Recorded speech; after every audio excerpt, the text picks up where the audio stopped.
کسی بھی تحریک کی کامیابی کا اصل راز کیا ہوتا ہے؟ کیا یہ لوگوں کی تعداد ہے، پیسہ ہے یا کوئی اور ظاہری طاقت؟ آج ہم جس ماخذ کا جائزہ لے رہے ہیں اس کے مطابق جواب ان سب چیزوں سے کہیں زیادہ گہرا ہے۔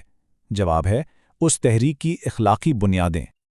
اور یہ جو بات ہے نا، یہ اس پوری گفتگو کا آپ کہہ لیں مرکزی خیال ہے کہ اگر اخلاقیاتی کمزور ہوں تو بظاہر کتنی بھی مضبوط تحریک کیوں نہ ہو وہ بکھر کر رہ جاتی ہے۔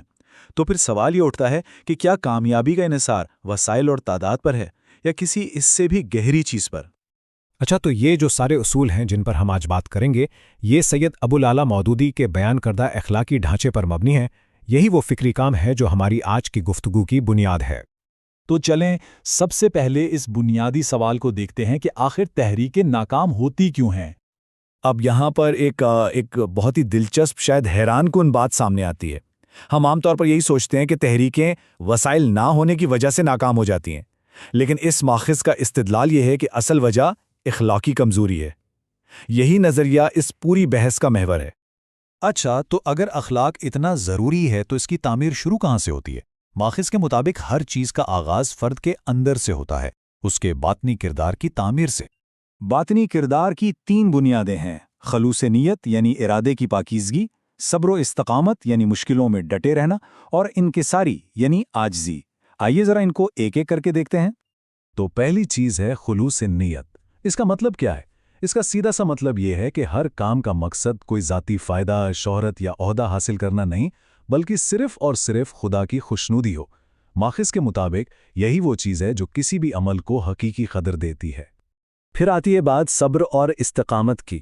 دیکھیں، کوئی بھی تحریک ہو، اس کا راستہ آسان تو نہیں ہوتا، مخالفتیں بھی آتی ہیں، مشکلات بھی آتی ہیں۔ صبر وہ خوبی ہے جو جلد بازی اور مایوسی سے بچاتی ہے اور تحریک کو اپنے راستے پر قائم رکھتی ہے۔ اور تیسری چیز ہے انکساری یعنی عاجزی، مطلب جو بھی کامیابی ملے اسے اپنی ذاتی قابلیت نہ سمجھا جائے بلکہ اللہ کی مدد سمجھا جائے۔ ماخذ میں تو تکبر اور غرور کو تحریک کے لیے زہر قاتل کہا گیا ہے، کیونکہ یہ انسان کے پیغام سے اثر ختم کر دیتا ہے۔ اچھا، جب انسان کے اندر کی یعنی باطن کی تعمیر ہو جائے تو اگلا قدم کیا ہے؟ اگلا مرحلہ ہے انہی اخلاقیات کو معاشرے میں عملی طور پر لانا۔ ایک کارکن کا سماجی کردار کیسا ہونا چاہیے؟ اس معاملے میں بھی 3 بنیادی باتیں ہیں: سچائی اور دیانت، عدل و انصاف اور حسن اخلاق۔ یہ وہ ستون ہیں جن پر معاشرے میں کسی بھی تحریک کی ساکھ قائم ہوتی ہے۔ یہاں دیکھیں، ماخذ سچ اور جھوٹ کے نتیجے کا موازنہ کرتا ہے۔ ہو سکتا ہے کہ جھوٹ سے وقتی فائدہ مل جائے، لیکن آخرکار یہ تحریک کی ساکھ کو تباہ کر دیتا ہے۔ اس کے بالکل برعکس سچائی اور دیانت ہی ہیں جو لوگوں میں حقیقی اعتماد، وقار اور اثر پیدا کرتے ہیں۔ اس کے بعد ہے عدل و انصاف۔ اس کا مطلب سیدھا سا ہے کہ فیصلے ذاتی پسند ناپسند یا رشتوں کی بنیاد پر نہیں، اصولوں کی بنیاد پر ہوں۔ چاہے دوست ہو یا دشمن، سب کے ساتھ ایک جیسا سلوک ہی تحریک کو اخلاقی برتری دیتا ہے۔ اور یہ بات بہت خوبصورتی سے اس اقتباس میں سمجھائی گئی ہے۔ دعوت اور تحریک کا اصل ہتھیار حسن اخلاق ہے، یعنی اصل طاقت کوئی مادی چیز نہیں بلکہ اچھا اخلاق ہے، کیونکہ نرمی ہی دلوں کو جیتتی ہے جبکہ سختی تو لوگوں کو دور کر دیتی ہے۔ تو فرد اور معاشرے کی بات ہو گئی، اب آگے بڑھتے ہیں اور دیکھتے ہیں کہ جب یہ افراد ایک جگہ جمع ہوتے ہیں یعنی اجتماعی سطح پر، تو کیا چیز ضروری ہے؟ افراد کا ایک گروہ ایک مضبوط اور متحد قوت کیسے بنتا ہے؟ ایک مجمع کو مضبوط بنانے کے لیے یہاں 3 چیزوں پر زور دیا گیا ہے: نظم و ضبط، اخوت یعنی باہمی محبت، اور قربانی کا جذبہ۔ یہی وہ خصوصیات ہیں جو افراد کو ایک مضبوط اکائی میں جوڑتی ہیں۔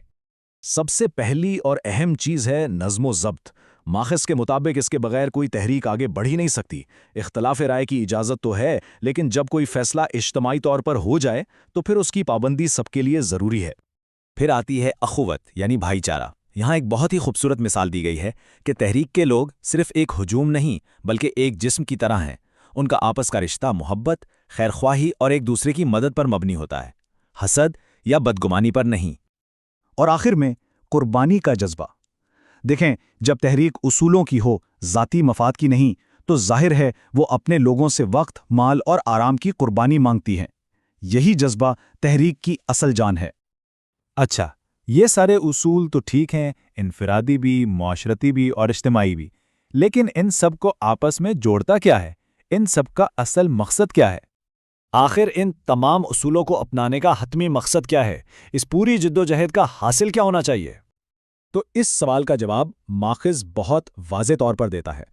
ان تمام اصولوں کا ایک ہی مقصد ہے، انسانی زندگی کو اللہ کی ہدایت کے مطابق ڈھالنا۔ یہ صرف کوئی سیاسی یا سماجی مقصد نہیں، بلکہ ایک مکمل اور جامع تبدیلی کا نام ہے۔ تو اس پوری گفتگو کا خلاصہ کیا ہوا؟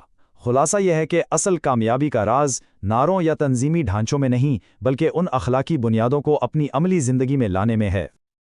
اور آخر میں ایک سوال جو سوچنے پر مجبور کرتا ہے، کیا یہ اصول صرف کسی ایک تحریک کے لیے مخصوص ہیں، یا ان میں ہر فرد اور پورے معاشرے کی بھلائی کے لیے کوئی گہرا سبق چھپا ہے؟